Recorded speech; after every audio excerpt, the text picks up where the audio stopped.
¿RSI o estocástico? ¿Cuál de estos dos indicadores elegir? En realidad, esta es una pregunta realmente popular. He visto una enorme cantidad de comentarios y mensajes en el chat, así como en mis transmisiones en vivo, precisamente con esta pregunta porque ambos son indicadores de tendencia. El RSI es más popular, es como el mastodonte probablemente del trading. Se utiliza absolutamente en todos los mercados, en cualquier tipo de trading. El oscilador estocástico, en cambio, parece haberse vuelto más popular últimamente. Y muy a menudo uno se encuentra precisamente con esta pregunta: ¿cuál usar, el primer o el segundo tipo? Ambos tienen zonas de sobrecompra y sobreventa, ambos funcionan de manera similar. Por eso, en este video vamos a analizar a fondo cuándo usar el primero, cuándo usar el segundo y cómo hacerlo correctamente. Entonces, las diferencias principales. El RSI calcula la fuerza y la velocidad de los cambios de precio, mostrando si un activo está sobrecomprado o sobrevendido. Su valor varía de 0 a 100. Normalmente el nivel 70 se considera sobrecomprado y el nivel 30 o inferior, respectivamente, sobrevendido. El estocástico o el oscilador estocástico compara el precio actual del activo con su rango de precios durante un periodo determinado y su valor también varía de 100 a 0. Los niveles 80 y 20 también suelen indicar sobrecompra y sobreventa de este activo, respectivamente. Así que hablemos del horizonte temporal. El RSI se utiliza a menudo en gráficos de mediano y largo plazo. El estocástico, en cambio, puede ser más sensible y se emplea frecuentemente en intervalos de tiempo más cortos.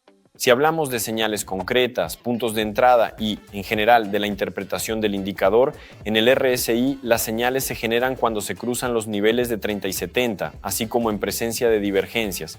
El estocástico, por su parte, genera señales condicionales cuando se cruzan las líneas K y D, así como cuando entra en la zona de sobrecompra o sobreventa, y también en presencia de divergencias, sí, es decir, simplemente se añaden dos medias móviles más.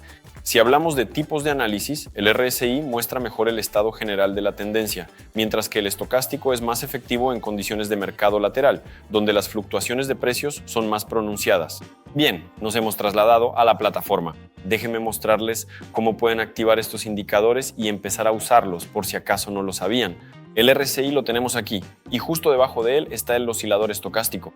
Estos dos indicadores están ubicados en la parte inferior de nuestro gráfico principal y ya podemos ver que hay algo similar entre ellos y también algunas diferencias. Bueno, está claro, de eso se trata este video, por eso hacen esta pregunta. Pero antes de, sí, ya hemos revisado la teoría, pasar a la práctica, mostrar con ejemplos prácticos en qué se diferencian y hablar de cómo usarlos correctamente, por supuesto vamos a pasar a la configuración. Si con el RSI todo es bastante sencillo, la única opción de configuración es el intervalo de tiempo, es decir, la cantidad de periodos. Un periodo es una vela. Es decir, en este momento tenemos el gráfico configurado para 14 velas, sí, podemos configurarlo para 18, podemos poner cualquier cantidad, pero la configuración estándar es de 14 periodos, pero con el oscilador estocástico las cosas son un poco más interesantes. Tenemos el periodo K y el periodo D, básicamente son dos medias móviles, una de un intervalo de tiempo mayor y otra de uno menor. Es decir, el periodo también indica la cantidad de velas. ¿Y para qué se hace esto?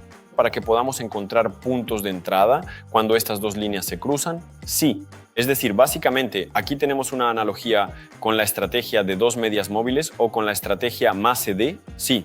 Creo que así les resultará más comprensible, ¿verdad? Porque con el MACD buscamos el cruce de estas dos líneas y entonces abrimos operaciones ya sea al alza o a la baja, y con el oscilador estocástico también se puede hacer esto, pero si no operan en marcos temporales grandes como, 12 horas, 24 horas y similares, en realidad no tiene sentido centrarse en estas dos medias móviles y en cómo interactúan entre sí. En ese caso es mejor activar el MACD y utilizarlo directamente. Por eso, en cuanto a la configuración, en realidad podemos olvidarnos de estas dos medias móviles. Si les resulta más cómodo, incluso pueden tomar una media entre ellas con un periodo de 3 y 14. En principio no van a diferir mucho.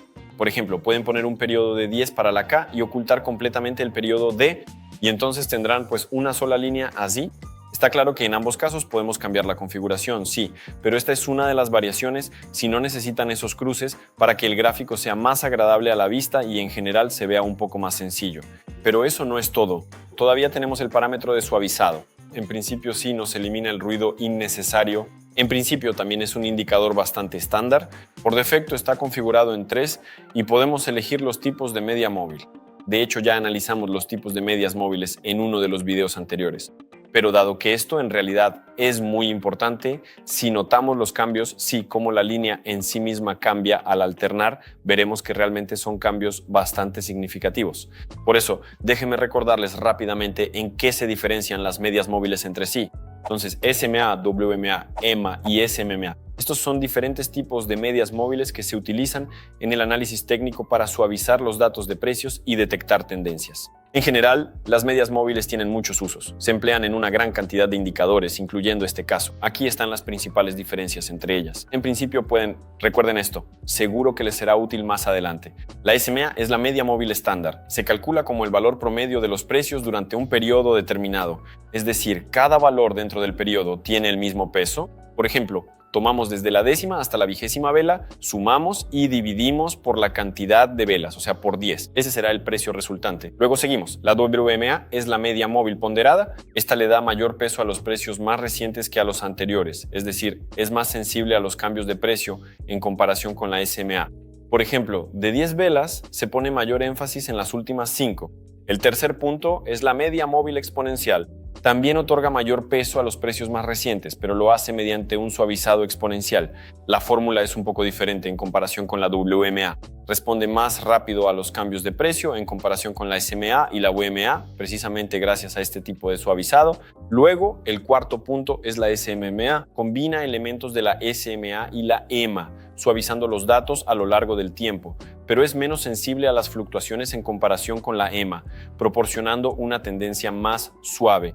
Y también tenemos las medias móviles triangulares en general. La TMA es una historia triangular. Yo en realidad no la uso, de hecho casi nadie la usa, así que no se preocupen por ella. Si comparamos, la SMA es simple, con peso igual, la WMA tiene en cuenta el peso, es más sensible, y la EMA es un suavizado exponencial con una reacción rápida. La SMMA es un suavizado suave, una combinación de la SMA y la EMA.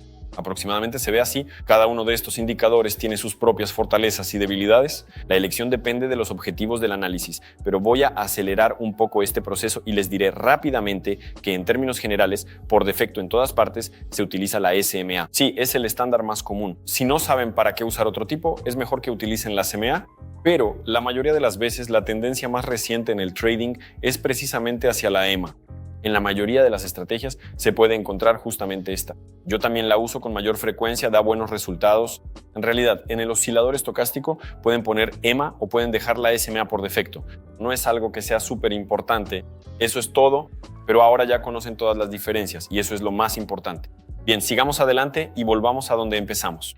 Hemos revisado todas las configuraciones, hemos analizado los cambios teóricos y si los resumimos, está claro que el estocástico lo usamos para operaciones a corto plazo, el RSI lo usamos para operaciones a más largo plazo, pero en realidad en el corto plazo en el RSI también puede ayudarnos, por eso aquí podría usar ambos indicadores. En realidad, la principal diferencia entre estos dos indicadores es que el RSI lo usamos en tendencias alcistas y bajistas, mientras que el oscilador estocástico es absolutamente inútil en tendencias alcistas o bajistas. Y precisamente su punto fuerte es el movimiento lateral en el que es necesario utilizarlo. Ahora mismo les voy a dar un ejemplo. Miren, vemos un movimiento alcista bastante suave, y el RSI nos indica a menudo, sí, que en este rango deberíamos haber vendido, y en principio eso es todo, ¿verdad? Es decir, básicamente dos rangos después de los cuales hubo una corrección en una pequeña cantidad de velas. El oscilador estocástico casi, sí, nos dice algo similar, sí, pero tiene un mayor número de señales falsas, ¿verdad? Pero él también nos dice que teníamos que comprar aquí y comprar aquí. Y aquí parece que todo es más o menos muy similar. Bien. Adoptemos este enfoque y asumamos que la historia es, en efecto, ambigua. Pero vamos a hacer esto. Ahora mismo, en tiempo real, vamos a cambiar a otro gráfico y así encontraremos algo más interesante y más objetivo donde podremos notar esa diferencia. Vemos que este gráfico está en un movimiento lateral, ¿verdad? Es decir, sí, tenemos una pendiente hacia arriba, pero en realidad no es muy pronunciada. Y justamente en este formato vemos que, según el RSI, aquí prácticamente no hay señal. Sí, aquí tuvimos un rango de fuerte sobrecompra, ¿verdad? Pero incluso vemos que, en realidad, todas estas señales resultaron ser falsas. En general, si consideramos el movimiento lateral, no tenemos señales. Y en cuanto al oscilador estocástico, por el contrario, tenemos señales, de hecho, más que suficientes. Vamos a volver al periodo 14 para que coincidan al máximo. La situación no cambiará mucho. Vemos que aquí tuvimos una señal de venta, aquí tuvimos una señal de venta, aquí una señal de compra que fue correcta, aquí una señal de venta, aquí un rango de compra que es correcto, aquí de venta, y en principio hay una enorme cantidad de coincidencias, mientras que con el RSI no tenemos ni una sola señal aquí. En esto radica la esencia. Debido a que no tenemos una gran tendencia, aquí el RSI es inútil. Si ahora encontramos una tendencia lo suficientemente fuerte con una inclinación pronunciada así, por ejemplo, de este tipo, aunque de nuevo sí, en el euro contra la lira turca no es tan fuerte, pero aquí, por ejemplo, ya hay una tendencia bastante fuerte. Y vemos que en el RSI solo tuvimos una señal aquí y resultó ser correcta. Luego aquí tuvimos una señal que en principio fue incorrecta. Aquí tuvimos una señal que, bueno, resultó ser intermedia, ¿no? Pero en términos generales tuvimos 3 señales, mientras que con el estocástico tenemos 1, 2, 3, 4, 5, 6, 7, 8 señales, y con el oscilador estocástico vemos que hubo muchas más señales falsas. Vamos a continuar, seguiremos observando y analizando. De nuevo vemos un rango en el que según el RSI no tenemos ninguna señal, mientras que con el oscilador estocástico tuvimos más de 6 señales. Está claro que si entramos en cada una de esas pequeñas señales según el estocástico, eso no tiene absolutamente ningún sentido. Por eso, la regla más importante es, si usas el estocástico, busca un movimiento lateral realmente de calidad, bien definido, y solo ahí utilízalo y abre operaciones basándote en él, porque cualquier operación en tendencia será completamente inútil con él. Si bien el RSI aún puede usarse en un rango lateral, el oscilador estocástico no debe usarse bajo ninguna circunstancia en tendencias.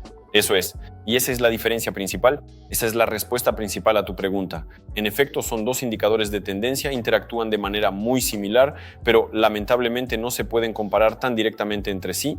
Espero que en este momento ya se hayan disipado todos los mitos o dudas que tenían y ahora les quede claro cómo utilizar estos 2 indicadores.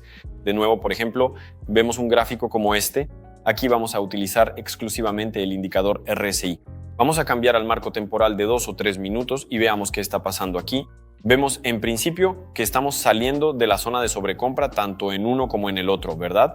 Pero estamos en una tendencia alcista global, así que aquí se podría abrir una operación en contra de la tendencia, pero por ahora me parece que no es la mejor opción. Creo que ahora encontraremos algo más interesante juntos. Me gustaría mostrarles una operación tanto con el RSI como con el estocástico. Además, en la práctica creo que será un poco más fácil analizar todo esto.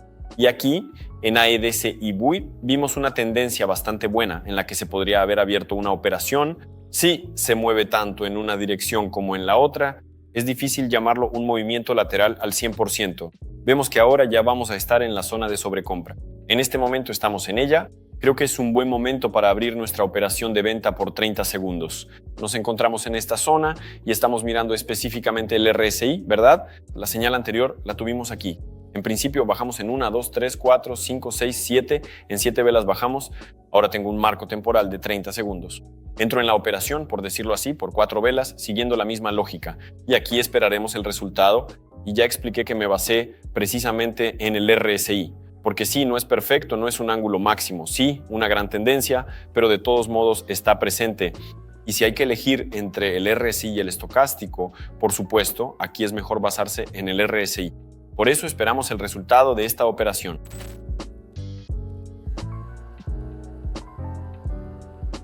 Y 3, 2, 1 y obtenemos nuestra ganancia.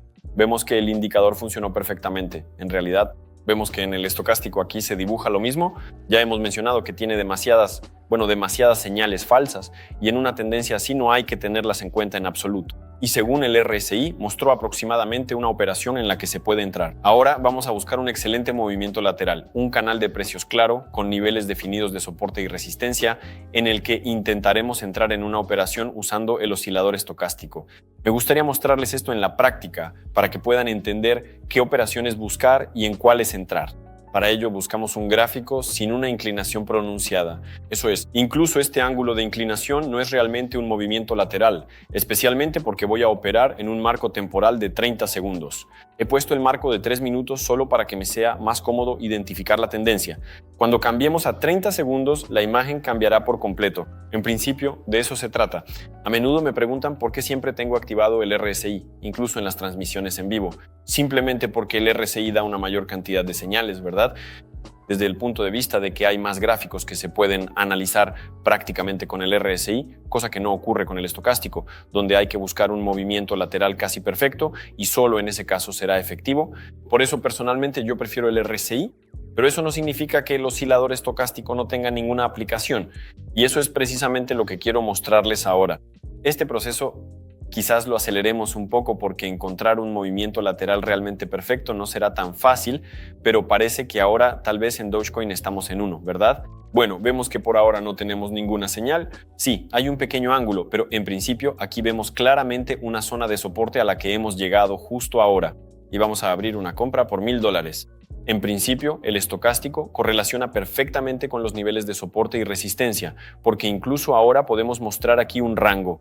Y en realidad para el estocástico tiene menos importancia lo que ocurrió hace mucho tiempo en el gráfico porque, como ya determinamos en el primer bloque teórico, el estocástico funciona en marcos temporales lo más cortos posible, ¿verdad? Es decir, para él tiene menos importancia lo que pasó antes. Y si intentamos mostrar aquí una zona de soporte, vemos que aproximadamente se encuentra de esta manera. Y cuando entramos en esta zona, también vemos una señal en el oscilador estocástico. Y resulta que ya tenemos dos puntos en los que nos apoyamos. El primero es la zona de soporte y el segundo es el oscilador estocástico. Y en un canal de precios como este, esto funciona realmente al máximo. Es decir, bastante bien y de manera efectiva.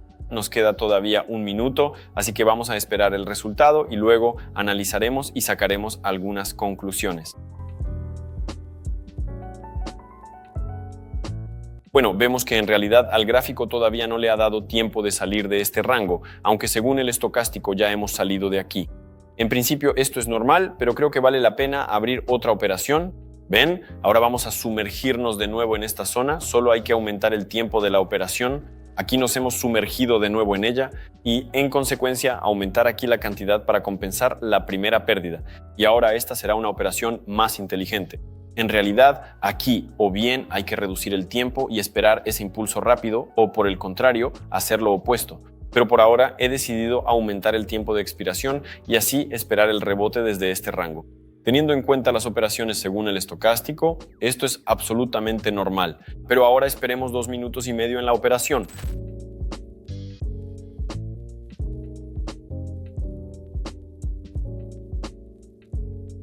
Bueno, amigos, vemos que al segundo intento finalmente se está produciendo poco a poco este rebote. De hecho, el promediar la operación adicional con un mayor tiempo nos salvó. Y creo que en esta nota vamos a terminar este video. No tengo el objetivo de hacer una gran cantidad de operaciones rentables ni de explicarles algo más.